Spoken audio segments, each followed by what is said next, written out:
Bonjour à toutes et à tous, bienvenue sur Veto Inside. Aujourd'hui, on va parler de management et plus particulièrement d'inflation et d'inflation interne. L'inflation globale, l'inflation externe, c'est celle du monde qui nous entoure sur lequel on a zéro levier.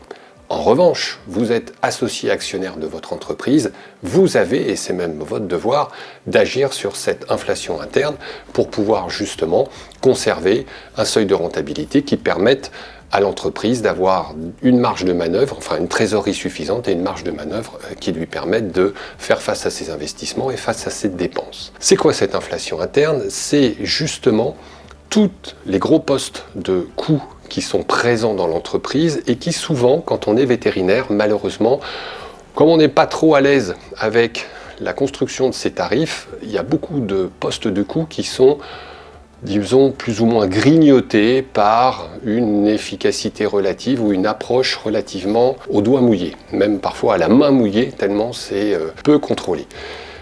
Concrètement, si vous prenez votre masse RH, donc c'est toute la ressource RH que vous avez dans votre entreprise, donc vous prenez les postes de coûts, dont celui des dirigeants, plus les charges sociales de vos salariés, donc les salaires chargés de vos associés, les prestations sociales associées, plus le montant pour les collabs, les montants des prestations qu'ils vous facturent.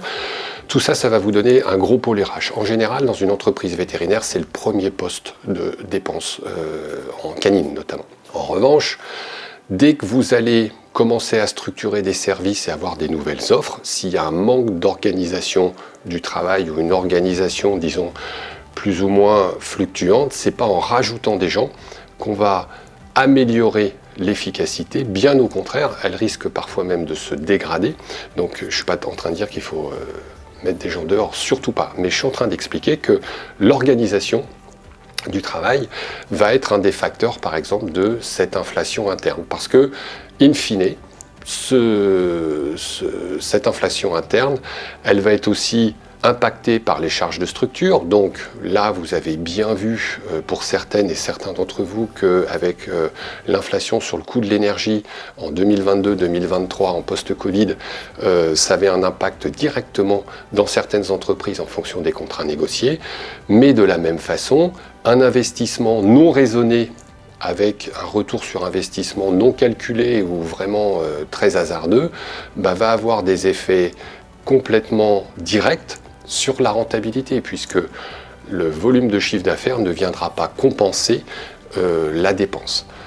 La problématique par rapport à ça, c'est que comme partout, et comme souvent dans notre métier, le carnet de commandes, c'est-à-dire le cahier de rendez-vous, est plutôt rempli, mais au détriment de la rentabilité. C'est-à-dire c'est souvent du travailler plus pour gagner moins, parce que malheureusement, si on ne s'occupe pas de cette question de l'inflation interne, donc d'intégrer les différents postes de coûts, donc d'un côté la masse RH, de l'autre toutes les charges de structure, mais aussi de renégocier des contrats avec l'assurance, de voir depuis combien de temps on n'a pas renégocié le contrat d'assurance. Alors je n'ai rien contre les assureurs, ils font un boulot remarquable, mais de voir un petit peu les coûts cachés et les petits contrats qui sont payés, qui ne servent pas forcément à grand chose, de clarifier ces points-là, va permettre in fine d'avoir une marge de manœuvre connue, constante et clairement identifiée, qui à la fin permet que, enfin, la rémunération des dirigeants n'est plus la variable d'ajustement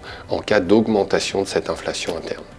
Donc, en synthèse, s'intéresser à l'inflation interne, c'est quoi? C'est piloter avec lucidité. Je sais et je connais et j'ai identifié les coûts et les charges de structure et je connais exactement ce qu'il me faut pour être à l'équilibre. Premièrement.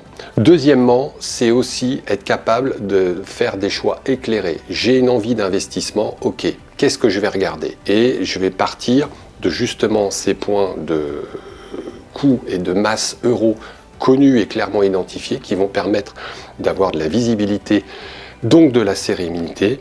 Et enfin, c'est finalement le plus important, c'est anticiper plutôt que subir.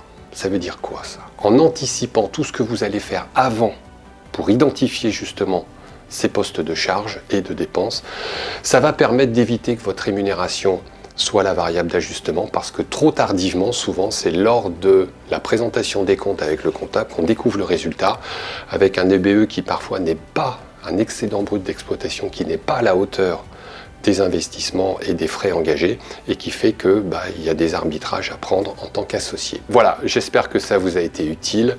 Restez sur l'essentiel, savoir ce que ça me coûte, savoir ce que j'ai envie de faire et savoir ce que j'ai envie de piloter ou pas. Et c'est comme ça que je serai bien plus à l'aise et serein dans mon entreprise. Voilà, j'espère avoir été clair pour vous et au plaisir de vous retrouver bientôt sur Veto Inside.